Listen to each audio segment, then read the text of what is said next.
Hello students, ये जो session कर रहे हैं हम लोग जो है आईआईटी जेईई मेंस 2019 का 9 जनवरी का पेपर जो कि मॉर्निंग सेशन में आया हुआ था उसको हम लोग कर रहे हैं, जिसमें 1 से लेकर के 16 तक का जो क्वेश्चंस था हम लोग प्रीवियस क्लासेस में कर चुके हैं। अब जो है हम लोग उससे आगे आते हैं और हम लोग जो है क्वेश्चन नंबर 17 को देखते हैं। 17 नंबर क्वेश्चन दिया गया है कि mobility of electron in a semiconductor define as the ratio of their drift velocity to the applied electric field. तो जो यहाँ पर जो है ना मोबिलिटी जो है वो कौन चीज का रेशियो है? रेशियो दिया गया है ड्रिफ्ट वेलोसिटी और अप्लाइड इलेक्ट्रिक फील्ड का रेशियो है। क्या चीज? उसका मोबिलिटी। तो हम लोग को निकालना है if for n type semiconductor, n type का सेमीकंडक्टर दिया गया है, the density of electron is 10 to the power 19 पर मीटर क्यूब। इसका जो इलेक्ट्रॉन डेंसिटी दिया गया है वो कितना दिया गया है? 10 to the power 19 पर metre cube. And their mobility is 1.6 metre square, और उसका मोबिलिटी म्यू दिया गया है, कितना दिया गया है? 1.6 metre square volt second. Then the resistivity of the semiconductor, resistivity हम लोग को निकालना है। सिंस ये जो है ये एन टाइप का सेमीकंडक्टर है, इसीलिए जो है ना इसका जो होल्स है, होल्स को हम लोग क्या करना है? इग्नोर करना है। तो हम लोग जानते हैं करंट डेंसिटी है ना, हम लोग जानते हैं current density J equal to होता है सिग्मा E, है ना। जहां पर यहाँ पर क्या चीज है? ये सिग्मा जो है पर इलेक्ट्रिक फील्ड पर फोर्स पर यूनिट चार्ज है ना। और उसके बाद में ये जो सिग्मा E होता है वो किसके बराबर होता है? एन ई और भी ड्रिफ्ट के बराबर होता है। वहां पर जो है नंबर एन क्या चीज है? नंबर ऑफ इलेक्ट्रॉन्स, और ई क्या चीज है? Electronic charge. तो यहां पर इसे जो है मेरा सिग्मा इक्वल टू आ जाएगा एन ई भी ड्रिफ्ट बाई ई। लेकिन हमको बोला गया है कि जो भी ड्रिफ्ट का जो और इलेक्ट्रिक फील्ड का जो रेशियो है वो जो है किसके बराबर होता है? उसके मोबिलिटी के बराबर होता है। तो भी डी बाई ई के जगह हम लोग क्या लिख सकते हैं? उसका मोबिलिटी म्यू। तो सिग्मा इक्वल टू होता है एन ई और क्या लिखेंगे? म्यू, जो कि म्यू इक्वल टू क्या चीज है? मोबिलिटी है। तो अब जो है अब हम लोग जानते हैं जो ये सिग्मा होता है ये क्या चीज होता है? कंडक्टिविटी होता है। तो कंडक्टिविटी का जस्ट ऑपोजिट क्या चीज होता है? रजिस्टिविटी होता है। तो रजिस्टिविटी निकालने के लिए हम लोग क्या करेंगे? 1 बाई सिग्मा करेंगे। तो ये क्या चीज हो जाएगा? ये रो के बराबर हो जाएगा रजिस्टिविटी। तो ये 1 बाई सिग्मा जब करेंगे तो ये टर्म नीचे आ जाएगा, 1 बाई क्या चीज आ जाएगा? एन ई और म्यू, जिसका वैल्यू हमको क्या चीज किया गया है। तो हम लोग को जो है 1 दिया बाई एन, एन जो है इलेक्ट्रॉन का डेंसिटी ये दिया गया है, नंबर दिया गया है, नंबर ऑफ इलेक्ट्रॉन या इलेक्ट्रॉन डेंसिटी कितना है? 10 to the power 19 पर मीटर क्यूब दिया गया है। उसके बाद में हमको जो है ना मोबिलिटी म्यू दिया गया है, कितना दिया गया? 1.6 मीटर स्क्वायर हमको दिया गया है। और जो इलेक्ट्रॉनिक चार्ज है वो हम लोग जानते हैं कि 1 into 6 into 10 to the power minus 19 होता है, 1.6 into 10 to the power minus 19। तो हम लोग इसको पुट करते हैं तो एन का वैल्यू हमको दिया गया है, कितना दिया गया है? 10 to the power 19 into electronic charge 1.6 into 10 to the power minus 19, और म्यू का जो वैल्यू दिया गया है हमको कितना दिया गया? 1.6। तो अब हम लोग देखिए ये जो 10 to the power minus 19 और ये प्लस 19 ये कट गया, और ये जो है 1.6 इंटू 1.6 मेरा क्या चीज हो जाएगा? ये आ जाएगा। तो इक्वल टू कितना हो जाएगा? 1 बाई 1.6 इक्वल टू 2.56 हो जाएगा। इसको हम लोग जो है आगे और अगर सोल्व करेंगे तो ये किसके बराबर हो जाएगा? लगभग ये किसके बराबर हो जाएगा? 0.4 ओम मीटर के बराबर हो जाएगा। तो इसका जो आंसर है हमारा 3 नंबर आंसर करेक्ट है। Question number 18, now if the angular momentum of a planet of mass m moving around the sun in a circular orbit is l। तो यहां पर ये एंगुलर मोमेंटम दिया गया है एक मूविंग ये का प्लैनेट का, जिसका एंगुलर मोमेंटम कितना है? l है। About its centre the areal velocity का मतलब होता है ds बाई dt। क्या चीज होता है? da by dt। और हम लोग जानते हैं जो प्लैनेट है ना घूमते रहता है, राउंड करता है, तो इसका da बाई dt मतलब एरिया स्वेप्ट बाई पर टाइम है ना, एरिया स्वेप्ट पर टाइम क्या चीज रहता है? ये कांस्टेंट रहता है। ये हम लोग को पता है कि Kepler second law of planetary motion से। तो Kepler second law of planetary motion बोलता है कि area swept by the sun and the planet is equal in equal time of interval, यानी कि dA/dt हमेशा क्या रहता है, कांस्टेंट रहता है। और जब हम इस एक्सप्रेशन का प्रूफ देखते हैं तो हम लोग को क्या चीज आता है, ये जो कांस्टेंट टर्म आता है, ये जो dA/dt आता है मेरा कितना आता है, dA/dt जो आता है वो आता है हम लोग का कितना आता है, L/2m के बराबर आता है, जो कि जब हम लोग केपलर सेकेंड लॉ को प्रूफ देखते हैं तो हम लोग का यही वैल्यू आता है। तो इसी के चलते हम लोग जो है इसी वैल्यू को यहाँ पर ही हमसे पूछा गया है कि एंगुलर मोमेंटम कितना होता है। तो इसके ये कांस्टेंट रहता है जो किसके बराबर होता है, L/2m के बराबर होता है। तो इसका जो आंसर आएगा उसका आंसर जो है 3 इसका क्या होगा, करेक्ट होगा। Question number 19, a block of mass 10 kg is kept on a rough inclined plane as shown in the figure. ये जो फिगर है इसमें दिखाया गया है एक 10 kg का मास को रफ इंक्लाइंड प्लेन में रखा गया है। A force 3 newton is applied on the block, एक फोर्स 3 न्यूटन का ब्लॉक पे अप्लाइड किया जाता है। The coefficient of the static friction between the plane and the block is 0.6, और इसका जो म्यू है स्टैटिक फ्रिक्शन का जो कोफिशिएंट है वो कितना है, 0.6। What should be the minimum value of force P such that the block does not move downward. तो ब्लॉक जो है नीचे तरफ नहीं आए तो हम यहाँ पर ही एक कौन सा फोर्स, एक ऐसा फोर्स लगाएंगे जिसके चलते ये इधर नहीं आएगा। तो यहाँ पर ही जो है जब इसको हम लोग इधर खींचते हैं तो इधर कौन सा फोर्स मेरा काम करता है, एक फ्रिक्शन फोर्स काम करता है। और एक वो फोर्स मान लिया जाए कि हम लोग जो है ना P फोर्स को हम लोग लगा रहे हैं। तो ये जो P फोर्स होगा ये किसके बराबर होगा, इधर जो फोर्स लग रहा है इधर कितना फोर्स लग रहा है मेरा, mg sin थीटा लग रहा है। तो ये जो फोर्स होगा ये P जो है mg sin थीटा के बराबर हो जाएगा। और यहाँ पर जो P का जो वैल्यू आएगा, P का जो, तो हम लोग पहले mg sin थीटा निकाल लेते हैं। तो mg sin theta equal to कितना हो जाएगा, यहाँ पर m का वैल्यू दिया गया है हमको, कितना दिया गया है 10 kg, और g का वैल्यू भी कितना दिया गया है 10, और साइन थीटा यहाँ 45 है, यानी कि साइन 45 यानी कि 1/√2। तो ये जो वैल्यू आएगा मेरा कितना आ जाएगा, इसको जब काटेंगे तो ये कितना आ जाएगा 50√2। ठीक है, तो ये जो वैल्यू आएगा, अब जो है हम लोग को इस डायरेक्शन में जो बैलेंस करता है, बैलेंसिंग फोर्स फ्रिक्शन के लिए, तो हम लोग जानते हैं कि ये जो है ये नॉर्मल रिएक्शन का फोर्स लगता है, और इधर जो है ये नॉर्मल रिएक्शन जो फ्रिक्शन फोर्स होता है वो डायरेक्टली प्रोपोर्शनल टू किसके होता है, नॉर्मल रिएक्शन का। और नॉर्मल रिएक्शन यहाँ पर ही कितना लगेगा मेरा, mg cos थीटा लगता है। तो अब जो है ये डायरेक्टली प्रोपोर्शनल होता है, तो F इक्वल टू हम लोग क्या चीज जानते हैं, म्यू एन जानते हैं। तो यहाँ पर ही कितना हो जाएगा, म्यू mg cos थीटा।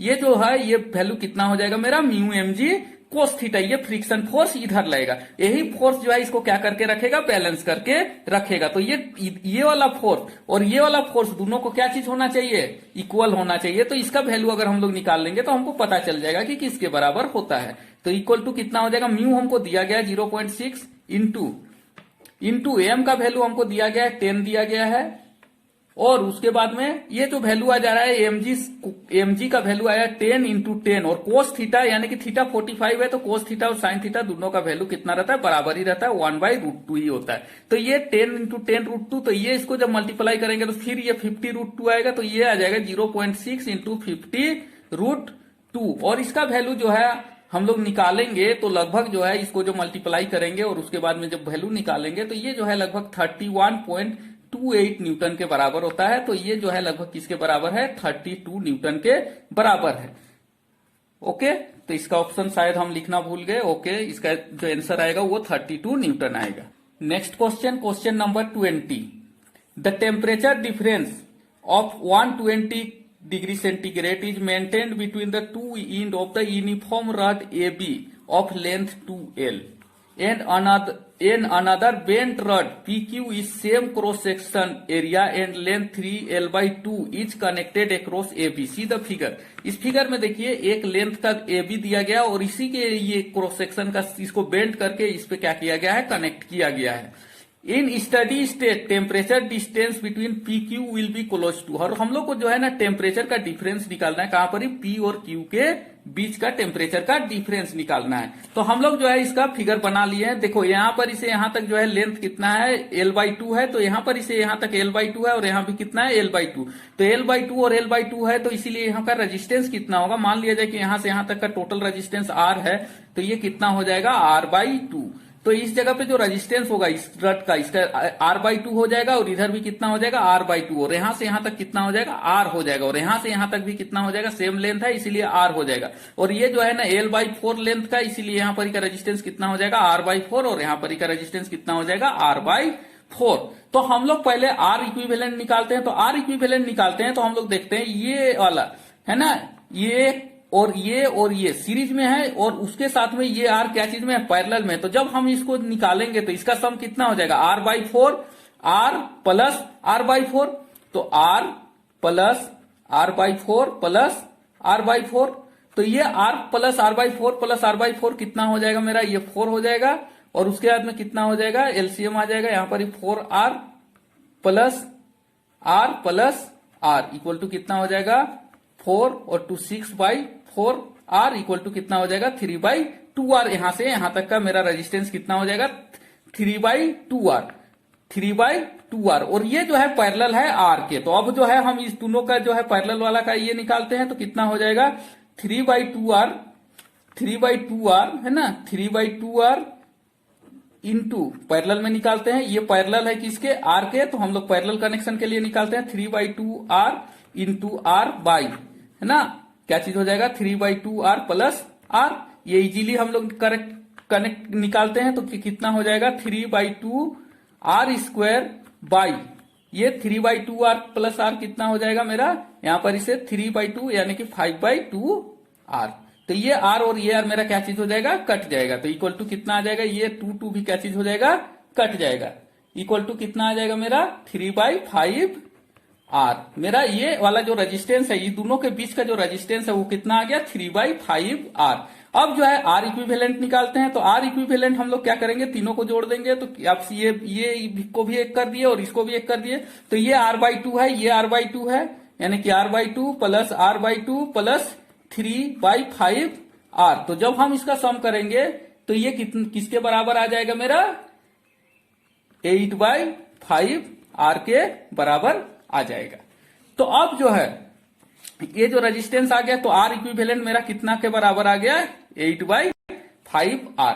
तो हम लोग जानते हैं कि जो करंट होता है वो टेम्परेचर का ये रहता है, टेम्परेचर के ये में रहता है, यानी कि delta T by R equivalent equal to किसके बराबर होता है, करंट जो फ्लो करता है उसके बराबर I।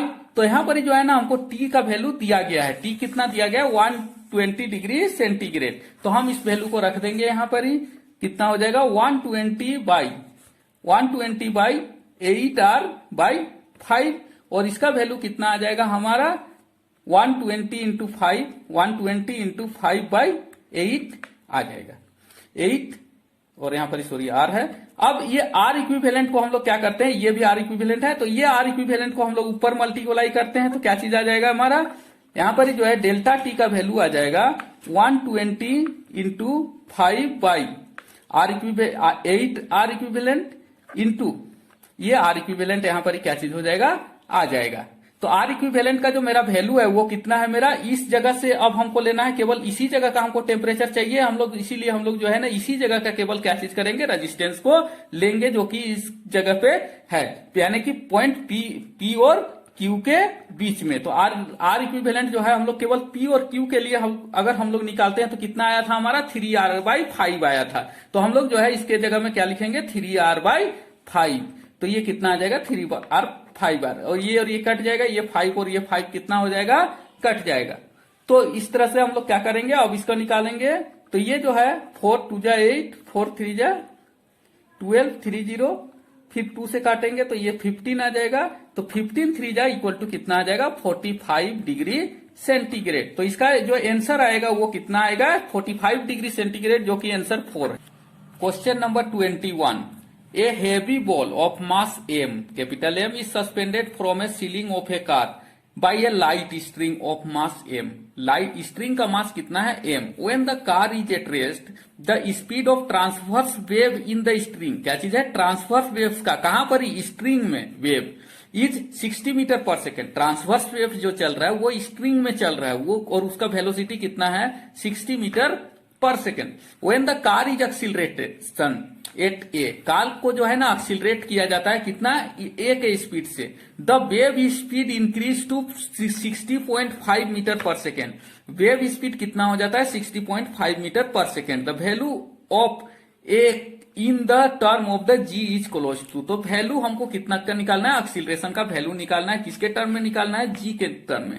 तो हम लोग जानते हैं वेलोसिटी ऑफ ट्रांसवर्स वेव क्या होता है, वेलोसिटी इक्वल टू होता है root over m g by mu, है ना, म्यू होता है जो कि इसका ये है, म्यू का वैल्यू जो होता है वो उसका मास के बराबर होता है, तो वो जो है स्ट्रिंग में जो है वैल्यू इस तरह से होता है, उसका जो मास वेव वेलोसिटी होता है।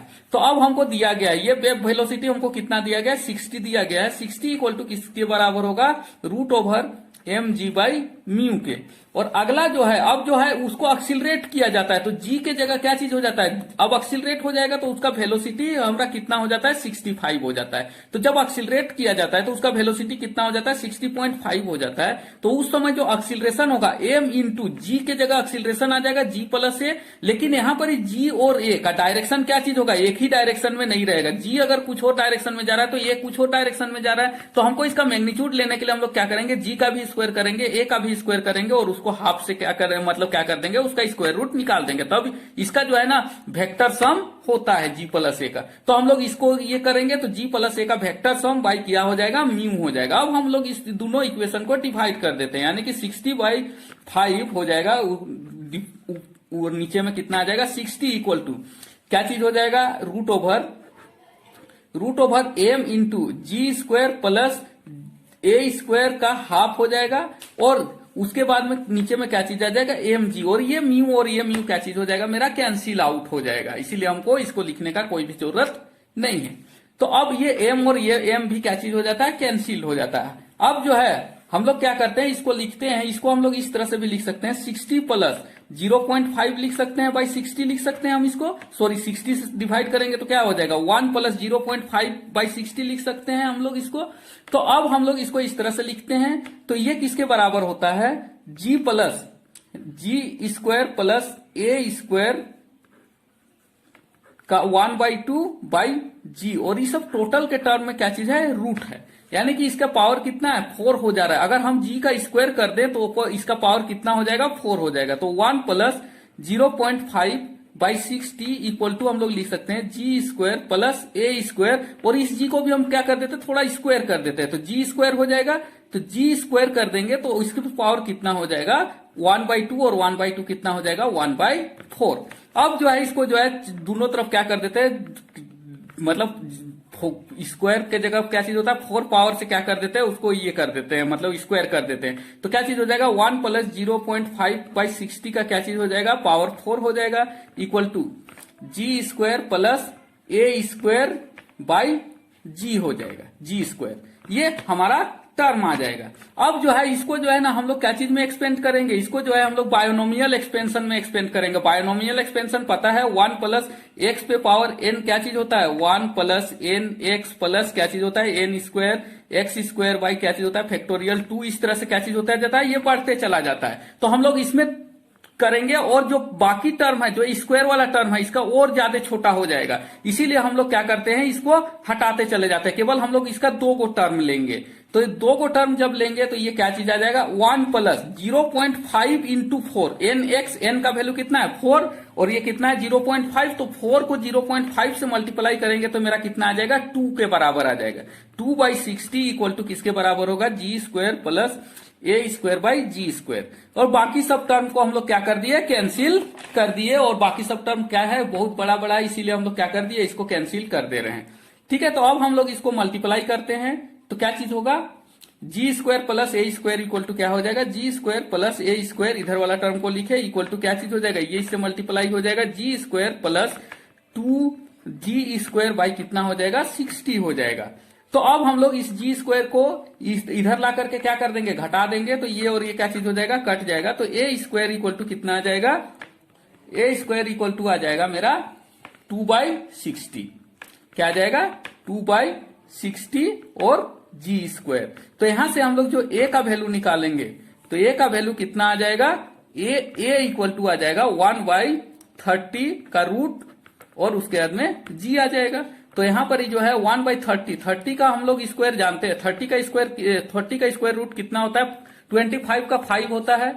तो उसके बाद में कितना होगा, 30 का कितना हो जाएगा, 5 से थोड़ा सा ज्यादा होगा, तो a इक्वल टू कितना हो जाएगा, g/5 पॉइंट समथिंग होगा, 4 इक्वल टू कितना हो जाएगा, g/5। तो a का वैल्यू हम लोग किसके बराबर लिख रहे हैं, a का वैल्यू g/5 के बराबर लिखेंगे। तो इसका जो आंसर आएगा, इसका आंसर नंबर 1 है, जो कि g/5 है। Question number 22, a sample of radioactive material. Radioactive material का एक सैंपल दिया गया है, a that has the activity 10 microcurie, ठीक है।